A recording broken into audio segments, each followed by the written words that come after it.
අපේ වැඩේට අවශ්‍ය කරන උපකරණ අතරින් ආරක්ෂාවතින් වැදගත්ම වෙන උපකරණය තමයි මෙන්න මේ 1 ampere fuse එක.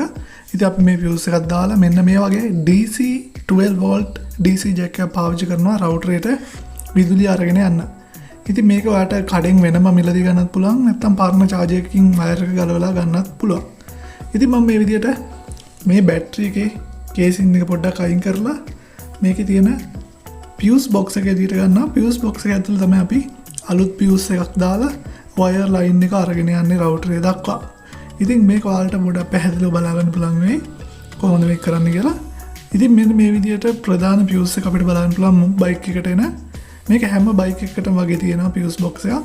ඉතින් fuse box එකෙන් ගන්නකොට අපිට බයික් එකේ විදුලිය සම්බන්ධයෙන් සේෆ්ටි එකක් තියෙන මොකක් හරි ෂෝට් එකක් වුණ ගමන් fuse එක ගිහිල්ලා ආරක්ෂා වෙනවා. ගිනි ගැනීම ඇති වෙන්නේ නැහැ.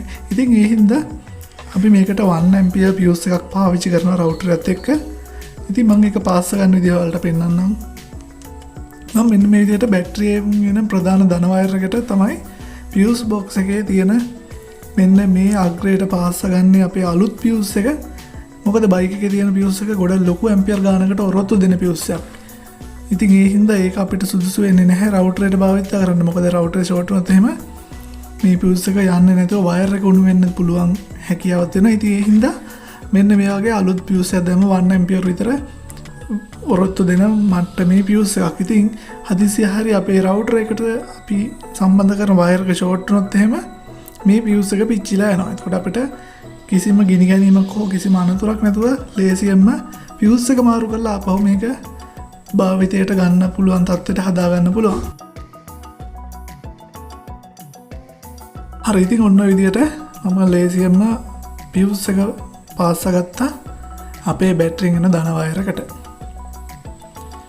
හරි ඉතින් ඔන්න ඔය ඒ fuse එකේ ඉතිරි කෙලවර අපේ router එකට විදුලිය අරගෙන යන වයර් එකේ ධන අග්‍රයට තමයි සම්බන්ධ කරලා තියෙන්නේ. ඔයාලා මේ වයර් එක සම්බන්ධ කරද්දී ධන ඍණ අග්‍ර මාරු කරගන්න එපා. එහෙම නැත්නම් router එක පිච්චෙන්න ඉඩ කඩ තියෙනවා. හරි ඉතින් ඔන්න විදිහට තමයි fuse box එකේදී මේ වයර් ටික පාස් ගන්න. ඊට පස්සේ අපිට ඉතිරි වෙලා තියෙන්නේ router එකට සම්බන්ධ කිරීමට අවශ්‍ය ඍණ වයර් එක. ඒක මම කෙලින්ම බැටරියට තමයි සම්බන්ධ කරන්නේ.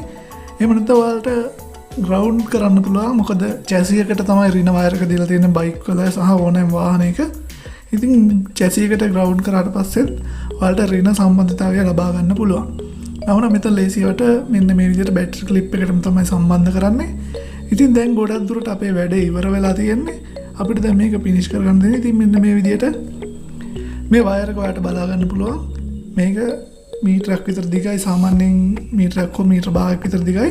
අපිට router එකත් එක්ක ගොඩක් පාසෙන් පාවිච්චි කරන්න ඒ දුර ප්‍රමාණය හොඳටම ඇති. ඉතින් දැන් මේ ටික සෙට් කරගන්න අපිට මේ box එක වහගන්න විතරයි තියෙන්නේ. ඊට පස්සේ අපි බලමු මේකේ voltage එහෙමත් ඉස්සරහට චෙක් කරලා වහන්න කලින්. හරි ඉතින් මම ඔන්න ආපහු fuse box එක තිබ්බ විදිහටම high කරගන්නවා මේ බයික් එකේ chassis එකට. හරි ඉතින් ඔන්න විදිහට ඒ වැඩෙත් ඉවර කරගත්තා. ඔයාලට ලේසියෙන්ම මේකට අවශ්‍ය නම් ස්විච් එකක් දාගන්න පුළුවන්. එහෙම නැත්නම් voltage regulator එකක් දාගන්න පුළුවන්.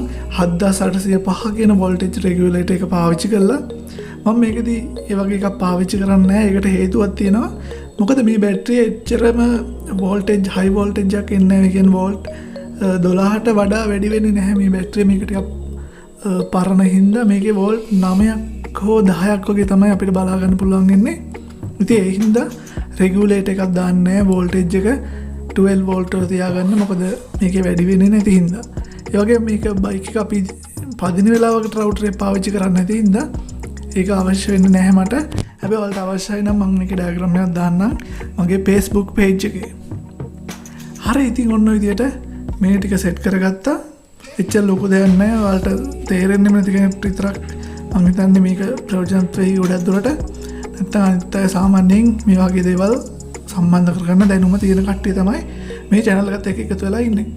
හරි ඉතින් ඔන්න දැන් අපි බලමු මේක ටෙස්ට් කරලා කොහොමද වැඩ කරනවද කියලා.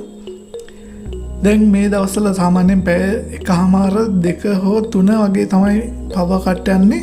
ඉතින් මේ වගේ power cut එකකට ලේසියෙන්ම මුහුණ දෙන්න පුළුවන් මේ බයික් බැටරිය පාවිච්චි කරලා.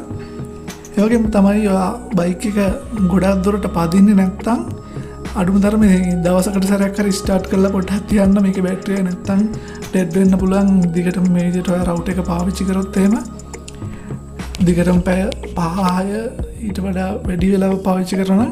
අනිවාර්යයෙන්ම දවසකට සැරයක් හරි පොඩ්ඩක් බයික් එක ස්ටාර්ට් කරලා බැටරිය පොඩ්ඩක් charge වෙන්න ඉඩ දෙන්න. නැත්නම් බැටරිය සවුත් වෙලා යන පුළුවන් කාලයක් යද්දී. ඉතින් ඔන්න ඔය විදිහට රවුටර් එක සම්පූර්ණයෙන්ම වැඩ කරනවා කිසිම ප්‍රශ්නයක් නැතුව. මම හිතුවා ඔයාලට මේ වීඩියෝ එක ප්‍රයෝජනවත් වෙන්නද කියලා. අපි එහෙනම් මේ වගේම තවත් අලුත් වීඩියෝ එකකින් හම්බ වෙමු.